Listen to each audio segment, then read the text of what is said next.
The Raven by Edgar Allan Poe.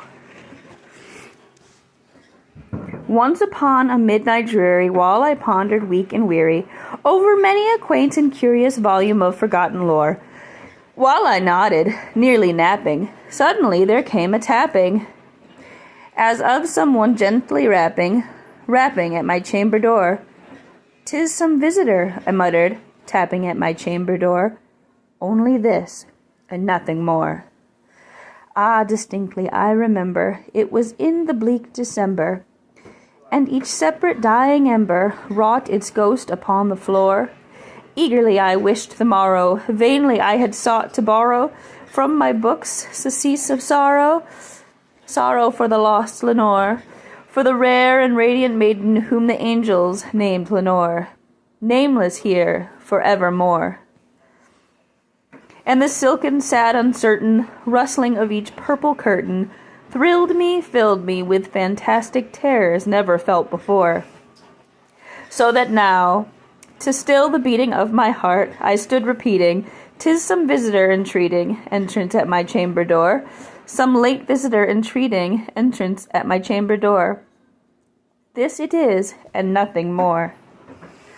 Presently my soul grew stronger, hesitating then no longer. "Sir," I said, "or madam, truly your forgiveness I implore, but the fact is I was napping, and so gently you came rapping, and so faintly you came tapping at my chamber door, that I scarce was sure I heard you.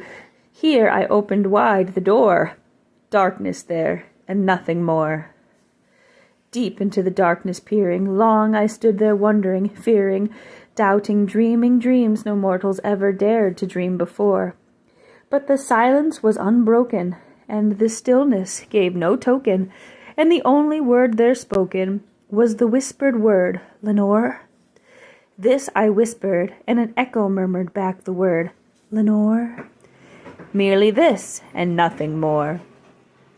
Back into the chamber turning, all my soul within me burning, soon again I heard a tapping, something louder than before. "Surely," said I, "surely that is something at my window lattice. Let me see then what thereat is, and this mystery explore. Let my heart be still a moment, and this mystery explore. 'Tis the wind, and nothing more." Open here I flung the shutter, when with many a flirt and flutter in there stepped a stately raven of the saintly days of yore. Not the least obeisance made he, not a minute stopped or stayed he, but the mien of lord or lady perched above my chamber door, perched upon a bust of Pallas just above my chamber door, perched and sat, and nothing more. Then this ebony bird beguiling my said fancy into smiling, by the grave and stern decorum of the countenance it wore. "Though thy crest be shorn and shaven, thou," I said, "art sure no craven, ghastly, grim, and ancient raven, wandering from the nightly shore. Tell me what thy lordly name is on the night's Plutonian shore." Quoth the raven, "Nevermore." Much I marveled this ungainly fowl to hear discourse so plainly, though its answer little meaning, little relevancy bore, for we cannot help agreeing that no living human being ever yet was blessed with seeing bird above his chamber door, bird or beast upon the sculptured bust above his chamber door, with such name as Nevermore. But the raven, sitting lonely on the placid bust, spoke only that one word, as if his soul in that one word he did outpour. Nothing farther than he uttered, not a feather than he fluttered, till I scarcely more than muttered, "Other friends have flown before. On the morrow he will leave me, as my hopes have flown before." Then the bird said, "Nevermore." Startled at the stillness broken by reply so aptly spoken, "Doubtless," said I, "what it utters is its only stock and store, caught from some unhappy master, whom unmerciful disaster followed fast and followed faster, till his songs one burden bore, till the dirges of his hope that melancholy burden bore, of never, nevermore." But the raven, still beguiling all my sad soul into smiling, straight I wheeled a cushioned seat in front of bird and bust and door, then upon the velvet sinking I betook myself to linking. fancy unto fancy, thinking, what this ominous bird of yore, what this grim, ungainly, ghastly, gaunt, and ominous bird of yore meant in croaking, nevermore. This I sat engaged in guessing, but no syllable expressing, to the fowl whose fiery eyes now burned into my bosom's core. This and more I sat divining, with my head at ease reclining on the cushion's velvet lining, that the lamplight gloated o'er, but whose velvet violet lining with the lamplight gloating o'er, she shall press, nevermore. Then methought the air grew denser, perfumed from an unseen censer, swung by a seraphim whose footfalls tinkled on the tufted floor.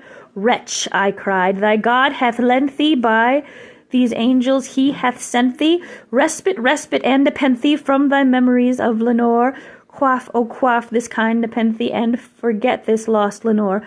Quoth the raven, nevermore.